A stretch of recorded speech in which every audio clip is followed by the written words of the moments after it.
तो बात करेंगे व्यूवर्स इस वीडियो में आपसे जो है फिजिकल एजुकेशन एंड योगा के पेपर की, जो कि आपका एमसीक्यू सीरीज़ में होगा, को करिकुलर का पेपर है पूरे उत्तर प्रदेश में एनईपी 2020 के अनुसार। तो बीए, बीकॉम, बीएससी 4 सेमेस्टर में कंपलसरी पेपर है स्टूडेंट्स।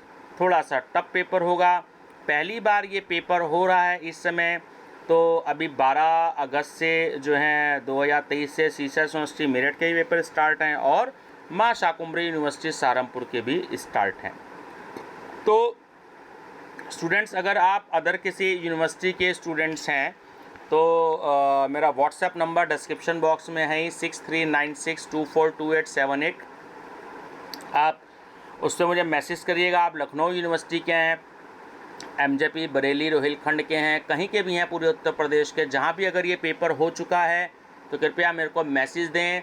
मैं अपना एड्रेस दूंगा और वो मेरे को रजिस्टर्ड पोस्ट से करवा दे। 2 दिन के अंदर मुझे मेरठ में मिल जाएगी और मैं, ताकि और बच्चों के लिए बीए बीकॉम की बुकलेट मिल जाती है, मैं और बच्चों के लिए उसका सोल्यूशन करके अपलोड कर दूं तो उन बच्चों को भी काफ़ी हेल्प हो जाएगी। ठीक है व्यूवर्स, तो ध्यान रखिएगा। तो नमस्कार, मैं डॉक्टर पवन ओबराय आप सभी का स्वागत करता हूं अपने YouTube channel study with doctor Pawan Oberoi पर। तो सबसे पहले देखिए स्टूडेंट्स, चैनल सब्सक्राइब करेंगे, उसके बाद फिजिकल एजुकेशन एंड योगा की प्लेलिस्ट आप देखेंगे। अब तक 371 एमसीक्यूज़ में अपलोड कर चुका हूँ, एक मॉडल टेस्ट पेपर और 271 क्वेश्चंस। ठीक है, अब ये जो योगा जो आपका सेकंड पार्ट है, क्योंकि आपके सब्जेक्ट एक्चुअली 2 पार्ट में डिवाइड है, फिजिकल एजुकेशन एंड योगा। तो फिजिकल एजुकेशन का मैं कुछ करा चुका हूँ, अब योगा का मैं आपको, इसमें मेरे पास में काफ़ी सारे एमसीक्यूज़ हैं, लगभग 174 एमसीक्यूज़ हैं। तो देखते हैं इस वीडियो में कितने हो पाते हैं, है ना। तो दूसरा, स्पोर्ट्स एंड फिजिकल एजुकेशन, ये सीसीएस यूनिवर्सिटी में पिछले कई सालों से पेपर हो रहा है।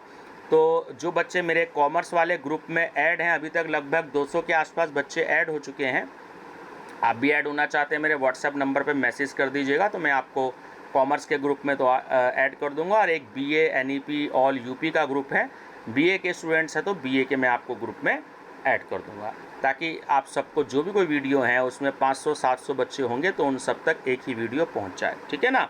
चलिए, तो स्पोर्ट्स एंड फिजिकल एजुकेशन की प्लेलिस्ट बनी हुई है, मैं बार बार उसको बता रहा हूँ कि आपका फिजिकल एजुकेशन का पोर्शन आप वहीं से देखिएगा। बस योगा का जो मैं वीडियो बना रहा हूँ आप इसकी स्टडी करिएगा, आपका पेपर बहुत अच्छा जाएगा। चलिए, नंबर फर्स्ट क्वेश्चन है कि योग शब्द की उत्पत्ति किस भाषा के शब्द से हुई? संस्कृत। योग शब्द की किस धातु से बना है? तो ये बना है आपका युज।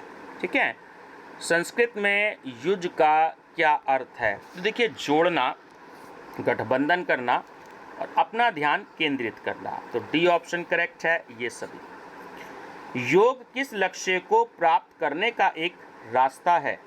मोक्ष का। भगवत गीता में किस योग पर बल दिया गया है? कर्म योग पर। योग का प्रमुख उद्देश्य क्या है? तो देखिए, है वो शारीरिक विकास करना। शरीर, मन और आत्मा की शुद्धि के लिए योग के कितने चरण बताए गए हैं? 8। परहेज या बचाव से संबंधित योग कौन सा है? यम। यम, जिसे हम सामाजिक अनुशासन भी कहते हैं, के नियम में क्या सम्मिलित है? तो उसमें अहिंसा, सत्य और असत्य, ठीक है, ये सभी शामिल होता है। तो डी ऑप्शन करेक्ट है ये सभी। अपने प्रति किए गए शारीरिक व मानसिक नियम में क्या सन्निहित है? तो वो होती है स्वच्छता। मन को पवित्र करने हेतु क्या आवश्यक होता है? प्राणायाम, आप सभी जानते ही हैं। शरीर में स्थायित्व तथा मन में एकाग्रता लाने के लिए शरीर को किसी विशेष मुद्रा में रखने को कहा जाता है आसन। प्राणायाम का उद्देश्य है, तो सीधी सी बात है कि प्राणायाम शरीर की आवश्यक ऊर्जा को उद्दीपित करता है, शरीर की आवश्यक ऊर्जा को नियमित करता है और शरीर की आवश्यक ऊर्जा को संतुलित करता है। तो डी ऑप्शन करेक्ट है ये सभी। इंद्रियों को वश में रखने संबंधी योग का चरण है, वो होता है प्रत्याहार। ध्यान की पराकाष्ठा किसमें होती है? समाधि में। कर्म करने से संबंधित योग कौन सा है? तो कर्म वर्ड से ही समझ जाइएगा, कर्म योग। ठीक है। ज्ञान और विवेक प्राप्त करने से संबंधित योग कौन सा है? ज्ञान योग। शारीरिक और मानसिक शुद्धि प्राप्त करने से संबंधित योग कौन सा है?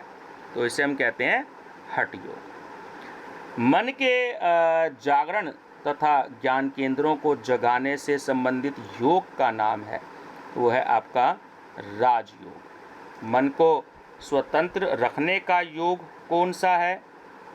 मंत्र योग। व्यक्तित्व को जानते हुए विलय करने का योग कौन सा है?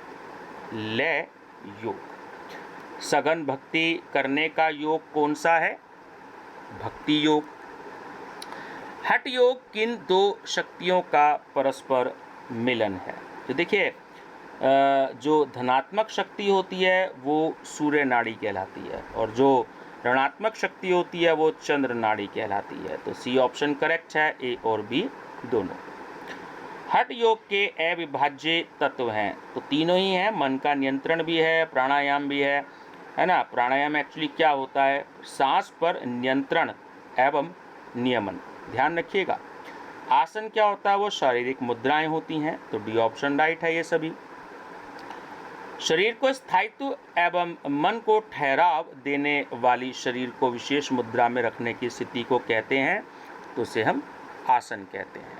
आसन करने का व्यक्ति पर क्या प्रभाव पड़ता है? तो वो सीधी सी बात है कि देखिए, व्यक्ति के शारीरिक रोग दूर हो जाते हैं, मानसिक कमियां दूर हो जाती हैं, और व्यक्ति के मन और आत्मा में संतुलन बना रहता है। तो ये आप आइडिया से भी लगा सकते हैं कि डी ऑप्शन आपका राइट है। ये सभी आसन किस मुद्रा में बैठकर किया जाता है? तो देखिए, बैठकर भी किया जाता है, खड़े होकर भी किया जाता है, और लेट कर भी किया जाता है। तो डी राइट ऑप्शन है ये सभी। Question number 28। ठीक है, चलिए 28 है आपका कि योगासन के लिए किस प्रकार का स्थान होना चाहिए? तो देखिए, समतल भी होना चाहिए, साफ भी होना चाहिए, और शोर रहित भी होना चाहिए। तो इसमें डी ऑप्शन करेक्ट है ये सभी। योगासन करने का आदर्श समय कौन सा है ना? प्रातःकाल, बिल्कुल सुबह सुबह, अर्ली मॉर्निंग। किस स्थिति में योगासन नहीं करना चाहिए? देखिए, जटिल बीमारी की स्थिति में भी योगासन नहीं करना चाहिए, और तेज बुखार की स्थिति में भी जो है वो योगासन नहीं करना चाहिए। तो सी ऑप्शन करेक्ट है इसमें, ए और बी दोनों। स्त्रियों को किस अवस्था में योगासन नहीं करना चाहिए? तो सीधी सी बात है, गर्भधारण की स्थिति में भी नहीं होना चाहिए, और प्रसूति के एकदम बाद की स्थिति में भी नहीं करना चाहिए। तो सी करेक्ट है, ए और बी दोनों। कौन सा कथन योगासन की उपयोगिता से संबंधित है? तीनों ऐसे ही हैं कि योगासन शरीर को लचीला बनाते हैं, योगासन द्वारा फेफड़ों की प्रसारण क्षमता बढ़ती है जिससे अधिक रक्त शुद्ध होता है, और योगासनों द्वारा कब्ज, गैस, मधुमेह, जिसे हम डायबिटीज़ कहते हैं इंग्लिश में, रक्तचाप, ब्लड प्रेशर, सिर दर्द, हेडेक आदि ठीक हो जाती हैं। तो डी करेक्ट है ये सभी। पद्म का क्या अर्थ है? देखिए, पद्म का अर्थ होता है कमल। पद्मासन को किस अन्य नाम से जाना जा सकता है? कमलासन के नाम से। मंत्रोच्चारण के लिए उत्तम आसन है पद्मासन। किस स्थिति में पद्मासन नहीं किया जाना चाहिए? तो जो ऊबड़ खाबड़ स्थान होने की स्थिति में। पद्मासन का कौन सा लाभ है?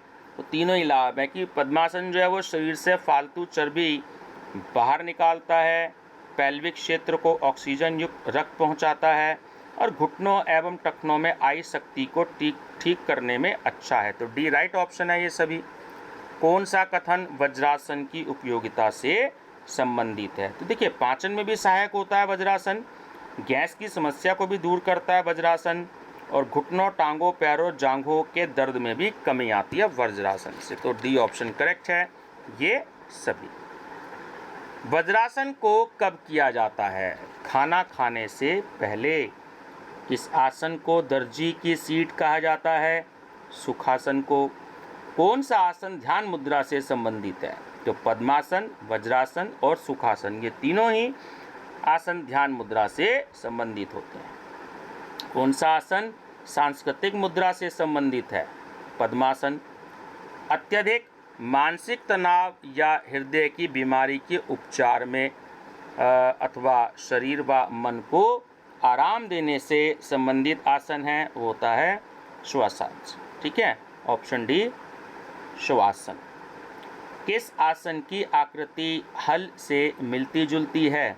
तो हल वर्ड आ गया ना, तो आप आइडिया लगा सकते हो, हल आसन। सूर्य मुद्रा वाला आसन कौन सा है? तो उसे हम कहते हैं भुजंगासन। कुंडलिनी यानी कि छिपी हुई शक्ति को जागृत करने से संबंधित आसन कौन सा है? भुजंगासन। संपूर्ण शरीर के लिए लाभदायक आसन कौन सा है? स्वर्गासन। स्वर्गासन का नाम किस भाषा से लिया गया है? संस्कृत से। किस आसन को सभी आसनों की जननी माना जाता है? स्वर्गासन को। स्वर्गासन किसके लिए अधिक उपयोगी है? तो दोनों ही ऑप्शन करेक्ट हैं कि जिनके थायराइड में खराबी है और जो टाउंसिल और गले के अन्य रोगों से पीड़ित हैं। तो सी करेक्ट है, दोनों ए और बी। टिड्डा जिसे फतिंगा भी कहते हैं, मुद्रा से संबंधित कौन सा आसन है? तो वो है शलभासन। शलभासन शब्द के 3 अक्षर किसके घोतक हैं? तो देखिए ये भगवान शिव और इंद्र देवता और शुक्र ग्रह है ना, तीनों से ही संबंधित है, तो डी राइट ऑप्शन है। धनुष जिसमें तीर कमान जैसी मुद्रा से संबंधित आसन कौन सा है? तो होता है धनुरासन। किस आसन में रीढ़ को इस प्रकार टेढ़ा किया जाता है कि शरीर अर्ध चक्रीय मुद्रा में आ जाता है? चक्रासन। सिंह के दहाड़ने वाली मुद्रा से संबंधित आसन कौन सा है? सिंहासन। कौन सा आसन महान योगी मत्स्येंद्र की देन है? मत्स्येंद्रासन। शरीर को अर्धचंद्राकार मुद्रा प्रदान करने वाला आसन कौन सा है? तो वो है अंजनेय आसन। किस आसन में शरीर की मुद्रा एक मुर्गे के समान होती है? तो वो होती है कुक्कुटासन।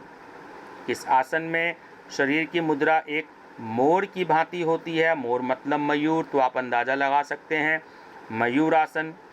कौन सा आसन हनुमान आसन कहलाता है? तो वो होता है वीरासन। नाभि परीक्षण के कितने आसन हैं? 4। कौन सा नाभि परीक्षण से संबंधित आसन है?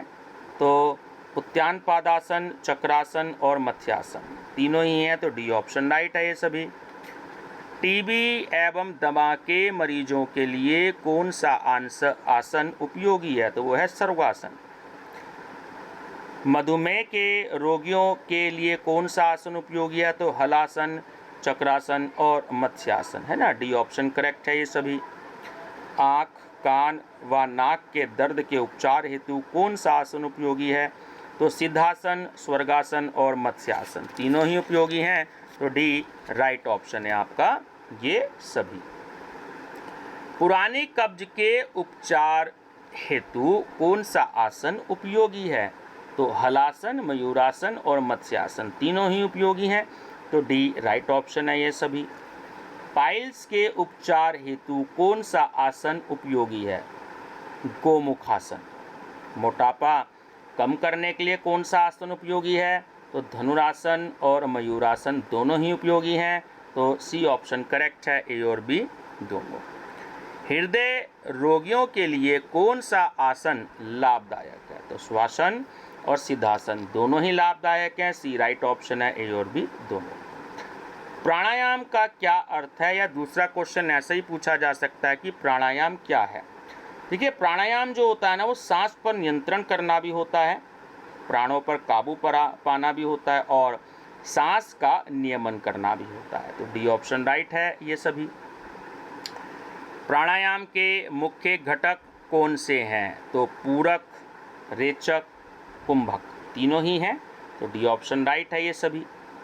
प्राणायाम में सांस अंदर लेने को क्या कहते हैं? पूरक। प्राणायाम में सांस बाहर छोड़ने को क्या कहते हैं? रेचक। प्राणायाम में सांस रोकने को क्या कहते हैं? कुंभक। यानी इस तरीके से आप याद कर लीजिए, पूरक, रेचक और कुंभक। ठीक। हम सांस किस प्रकार से लेते हैं? तो देखिए, हल्की सांस भी लेते हैं, मध्यम भी लेते हैं और गहरी सांस भी लेते हैं।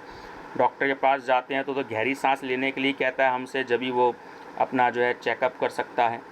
तो डी ऑप्शन करेक्ट है ये सभी। किस प्राणायाम में मस्तिष्क के जीवनी शक्ति वाले भाग को उत्प्रेरित किया जाता है? तो सूर्य भेदना प्राणायाम में भी, शीतकारी प्राणायाम में भी और मूर्छा प्राणायाम में भी। तो डी राइट ऑप्शन है, इनमें से कोई नहीं, है ना, ये ध्यान रखना। डी याद रखना है, इन तीनों प्राणायाम में से कोई भी नहीं है, तो डी राइट ऑप्शन है, इनमें से कोई नहीं। भोरे की गुंजन जैसी सांस से संबंधित प्राणायाम कौन सा है? उसे हम कहते हैं भ्रामरी प्राणायाम, है ना। भोरा है ना, तो भय से ही आपको याद रखना है भ्रामरी प्राणायाम। ठीक है, याद रखिएगा। प्राणायाम शरीर के किस भाग के मांसपेशियों को चुस्त बनाता है? तो जिगर को भी, प्लीहा को भी और पैनक्रियास को भी। तो डी राइट ऑप्शन है ये सभी। कौन सा कथन प्राणायाम की उपयोगिता का द्योतक है? तो तीनों ऑप्शन करेक्ट हैं कि यह नाड़ियों को शांत करके सभी तंत्रों को ठीक बनाता है, यह पाचन तंत्र को भी चुस्त बनाता है और यह नाड़ियों को भी मजबूत बनाता है। तो डी ऑप्शन राइट है ये सभी।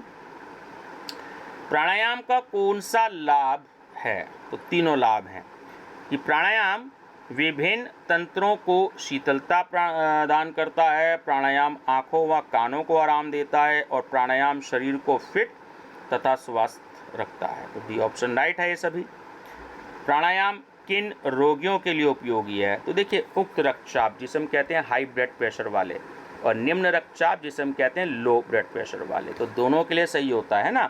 तो सी ऑप्शन करेक्ट है, ए और बी दोनों। प्राणायाम से स्मरण शक्ति बढ़ती है, तो यह कथन है, ये बिल्कुल असत्य कथन है। ठीक है। प्राणायाम मानसिक परेशानियों में वृद्धि करता है, ये कथन, तो ये कथन बिल्कुल असत्य है। प्राणायाम नलिकाओं के पथ को साफ करके शरीर से सुस्ती हटाता है, हाँ ये बिल्कुल सत्य है। प्राणायाम श्वास नलिका में जमे कफ को हटाता है, ये भी बिल्कुल सत्य कथन है। प्राणायाम दमे के उपचार का प्राकृतिक साधन है, ये कथन है, तो ये भी बिल्कुल सत्य है। महात्मा बुद्ध को सामान्यतः किस आसन में दिखाया जाता है? मैं क्वेश्चन 2-3 बार बता चुका हूँ, ध्यान रखिएगा। पद्मासन में, आपने कहीं महात्मा बुद्ध जी की फोटो देखी होगी, तो वो जिस अवस्थाएं बैठे हैं तो वो पद्मासन होता है। ठीक है। पद्मासन शरीर से फालतू चर्बी बाहर निकालता है, तो ये भी बिल्कुल सत्य कथन है। भगवत गीता में किस योग पर बल दिया गया है? तो आपको पढ़ने की भी जरूरत नहीं है, सुनाया होगा आपने, कर्म योग पर। ठीक है ना। चलिए नेक्स्ट है, समाधि इंद्रियों को वश में रखने संबंधी योग का चरण है, तो ये भी बिल्कुल असत्य कथन है। व्यायाम करने से पूर्व ध्यान रखने हेतु बिंदु क्या क्या है कि व्यायाम एक तो नियमित करना चाहिए, और व्यायाम करते समय नाक से हमें सांस लेना चाहिए, और रुग्ण मतलब जो बीमार व्यक्ति होते हैं, रुग्ण व्यक्तियों को या बीमार व्यक्तियों को व्यायाम नहीं करना चाहिए। तो डी ऑप्शन करेक्ट है ये सभी। श्वासन व मकरासन है, तो ये दोनों के दोनों विश्रामात्मक है आसन है। ठीक है ना। मन, शरीर व आत्मा की शुद्धि के लिए निम्नलिखित में से कौन सा चरण है? तो दोनों ही चरण सही है, यानी कि जो आपको ऑप्शन दे रखे हैं, यम, नियम, आसन और प्राणायाम, ये तो ए था, और बी है प्रत्याहार, धारणा, ध्यान और समाधि। तो सी ऑप्शन करेक्ट है, ए और बी दोनों। योग के उद्देश्य हैं, तो देखिए योग के उद्देश्य रोग मुक्ति भी होता है, एकाग्रता भी होता है, और मन व शरीर का शुद्धिकरण भी होता है। तो डी ऑप्शन करेक्ट है ये सभी। योग सूत्र के लेखक कौन हैं? याद रखिएगा, महर्षि पतंजलि। योग क्या है? तो योग एक हमारी साधना होती है। योग मुद्रा है, तो योग मुद्रा हमारी क्या है, एक प्राणायाम होता है। योग शारीरिक शिक्षा का एक भाग है, तो ये कथन कैसा है, ये भी बिल्कुल सत्य है। कपालभाति है, तो कपालभाति जो है ना, ये आपका षटकर्म का आपका ये एक प्रकार है। तो ये स्टूडेंट्स आगे के भी मेरे पास अभी जो हैं इसी के जो आपका टॉपिक है योग, तो 174 MCQs हैं, बाकी कल डिस्कस करेंगे कल की वीडियो में। तो चैनल जरूर सब्सक्राइब कर लीजिएगा, study with doctor Pawan Oberoi. अपने दोस्तों को भी जो है वो शेयर कर दीजिएगा। कॉमर्स का मैंने एक ग्रुप बना रखा है, कॉमर्स ग्रुप, तो व्हाट्सएप नंबर में ऐड होना चाहें तो आप हो सकते हैं। BA का भी ग्रुप बना रखा है NEP का, उसमें भी अगर आप ऐड होना चाहें तो हो सकते हैं। ठीक है व्यूअर्स, अपने दोस्तों को भी आप कह सकते हैं।